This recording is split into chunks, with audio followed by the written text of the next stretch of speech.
News first channel ಹಾಗೂ ಡಿಜಿಟಲ್ನಲ್ಲಿ ಜಾಹೀರಾತು ನೀಡಲು ಈ ನಂಬರ್ಗೆ ಸಂಪರ್ಕಿಸಿ.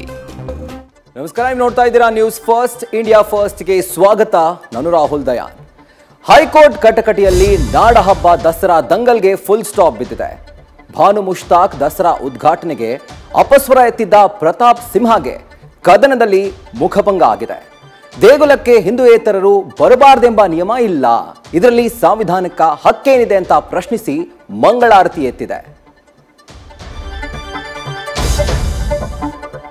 ಇತ ಸುಪ್ರೀಂ ಕೋರ್ಟ್ನಲ್ಲಿ ವಕ್ಫ್ ಕಾಯ್ದೆಯ ಕೆಲ ನಿಬಂಧನೆಗಳಿಗೆ ಬ್ರೇಕ್ ಬಿದ್ದಿದೆ.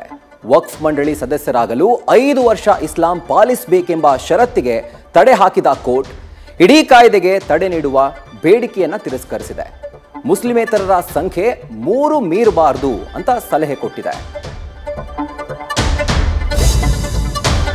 ಇನ್ನು ಮೀಸಲಾತಿ ಜೇನುಗೂಡಿಗೆ ಸಿದ್ದರಾಮಯ್ಯ ಕೈ ಹಾಕಲು ಮುಂದಾಗ್ತಾ ಇದ್ದಾರೆ. ಕಚ್ಚಿದ್ರೂ ಪರವಾಗಿಲ್ಲ, ಎಸ್ಟಿ ಪಟ್ಟಿಗೆ ತಮ್ಮ ಕುರುಬ ಸಮುದಾಯವನ್ನ ಸೇರಿಸಲು ಮುಂದಾದಂತೆ ಕಾಣಿಸ್ತಾ ಇದೆ.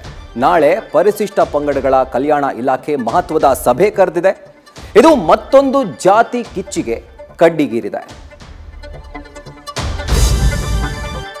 ಅರ್ಧ ಸೆಪ್ಟೆಂಬರ್ ಕಳೆದ್ರೂ ರಾಜಣ್ಣ ಹೇಳಿದ ಕ್ರಾಂತಿ ಕಾಣೆಯಾಗಿದೆ. ಆದರೆ ನವೆಂಬರ್ ಡಿಸೆಂಬರ್ಗೆ ಸಂಪುಟ ಪುನಾರಚನೆ ಸಂಕಟ ಸೃಷ್ಟಿಸುವಂತ ಸಾಧ್ಯತೆ ಇದೆ. ಡೆಲ್ಲಿ ಡೋರ್ನಲ್ಲಿ ಕೇಳಿಸ್ತಾ ಇರುವಂತಹ ಮಾತು ಕೇಳಿ ಡಜನ್ ಸಚಿವರಿಗೆ ಢವ ಶುರುವಾಗಿದೆ. ಆದರೆ ಸಿದ್ದರಾಮಯ್ಯ ಮಾತ್ರ ದೊಡ್ಡ ಮನಸ್ಸು ಮಾಡ್ತಿಲ್ಲ. ನ್ಯೂಸ್ ಫಸ್ಟ್ ನಿರ್ಭೀತಿಯಿಂದ ನಿಮ್ಮ ಪರವಾಗಿ.